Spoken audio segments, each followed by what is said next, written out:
What's great about the Bible is that if you need some wisdom making a difficult decision, there's a word for that.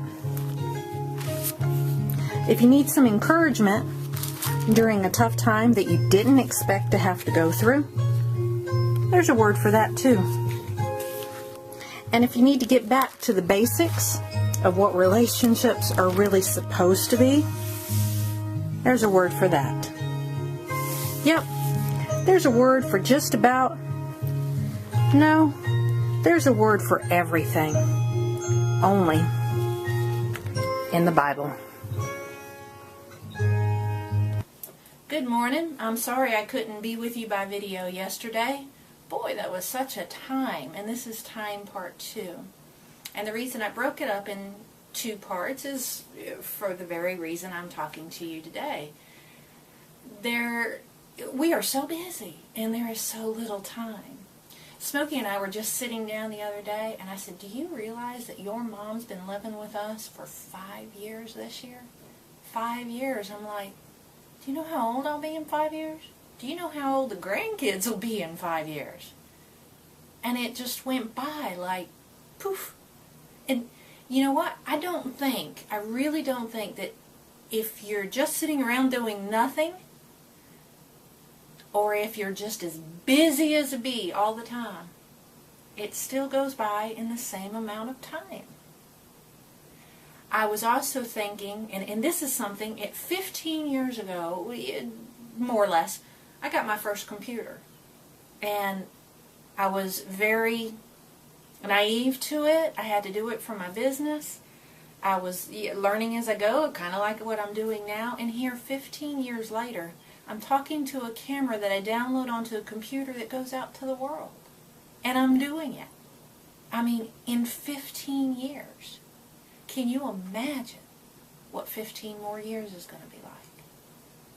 And I say all this to say that. Yesterday I asked you to go to Ecclesiastes 3 and read the scriptures 1 through about 8. I didn't specify what scriptures, but I'm sure you recognize which ones those were. And it's about there's a time for everything. A time to reap, a time to sow, a time to live, a time to die, a time to keep, a time to throw away. There's a time for everything. This is God-breathed words. And yesterday was quite a day when it came to time. And I was very busy. I had many doctor's appointments to take my loved ones to. I had to haul the trash off that I forgot. My tank in my car was empty. I had to stop many places, run many errands, make many phone calls, and it was 6 o'clock before I ever even stopped. And I know that's kind of like a normal work day. None of it was work related. I did not get to that waitress position that I wanted to apply for. I'm doing that here real soon. Today's another busy day. So yesterday was full of a lot of exciting new things as well. One of the things is unexpectedly I met this man of God that just, it felt like a whirlwind, a tornado had just taken me and flew me off track. He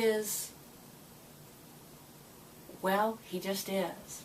And one of the things he said that intrigued me, which he said a lot, but one of the things he said was, you are what God, I wrote it down, I don't want to get it right, you are what God is doing in the world right now. And I thought, well, for such a time as this, Esther, what is that, I wrote that down too, Esther 4:14, that she was chosen for such a time as this. And that was in my head, speaking of time, thinking about time and how much time I didn't have to get everything done in the day.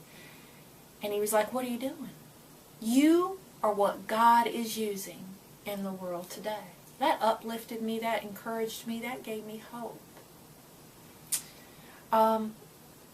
As I was reading, and another friend of mine, Nancy McGee of Christ Song Ministries, we were on the phone chatting, and I was telling her some different things, and she said, you know what, there are never any accidents or coincidences. There's only God instances. And I like that. It was a God instance that I met this man. As I was looking through the computer, checking my emails and stuff like that early this morning, a fellow artist friend of mine posted a like to a Facebook link, and it was Shane Claiborne, and he is a part of the Simple Way. That's the blog, and I put the links on. And I thought, what an on-time article. What he was writing, it was an article that was in the Esquire, and it was a letter to non-believers. And even though that doesn't have much to do with time, my issue with that, or my point with that was the perfect timing for me to read that article. There are things going on with me and in my thoughts and in my spirit that article pertained to, and I needed to hear. And it was an on-time article of the by chance that I opened my computer and caught that link that my friend Betsy liked. No, it was a God instance. That was a God instance. So my point is, if we are here, if you are what God is doing in the world today, right now, at such a time as this, and there is no accident but a God instance, what are we doing with all of that? I want to finish by this. When all of this happened yesterday and this morning and everything, you know what it feels like to me? It feels like God just reached down and hugged me. I love it when He shows off, don't you? God bless you. You have a wonderful day. Shine on. Bye.